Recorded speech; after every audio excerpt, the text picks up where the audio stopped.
over at the now defunct D for Doom website, he had posted the following, quote, "Wokeism and social justice are not liberal ideologies, quite the opposite. If liberalism is about having the freedom to make choices, then wokeism and social justice are very definitely not liberal," unquote. Which at first sight seems like a reasonable statement to make, but I don't think it is. It is instead to confuse the part with the whole. Liberalism has always talked about choice and freedom, that people are held back by choices made by other people or by circumstances. People didn't have the freedom to become Protestants because the Catholic Church stopped them. Men couldn't have multiple partners because their marriage vows held them back. If people were freed from these restraints, then they would be free to make their own choices. Freedom and choice were so interconnected that they were inseparable. Liberalism couldn't exist without these twins. But that is to confuse aims with tactics. Freedom and choice were not aims. The aim of liberalism was to create a new man, one that was self-made, unconnected to the past, and therefore able to create his own future, unrestrained. The question was, how do you get there? Freedom and choice were tactics or techniques, a way to turn one thing into another, not the objective itself. But it has been talked about for so long that people, liberals and non-liberals alike, have taken it to be the aim. However, liberalism has always believed that secretly everyone is a liberal. In their hearts, they wouldn't be able to stop themselves from supporting liberalism once they were exposed to it.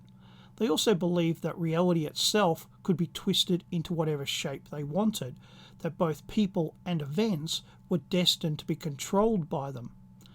In the real world, people do support a lot of what liberalism wants, but it's a rare person who supports everything.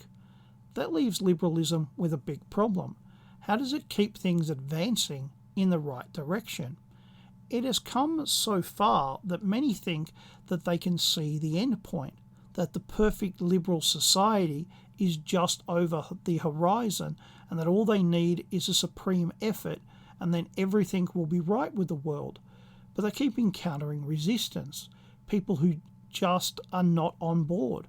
They also keep encountering reality.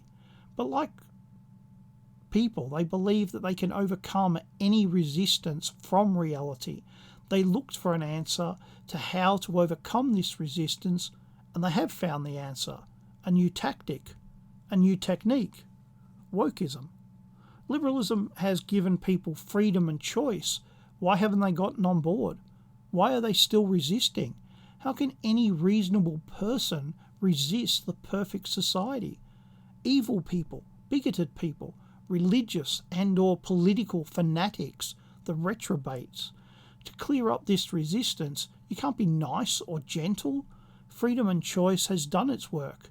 When all that were left are those who fight against a perfect world, the new tactics are required.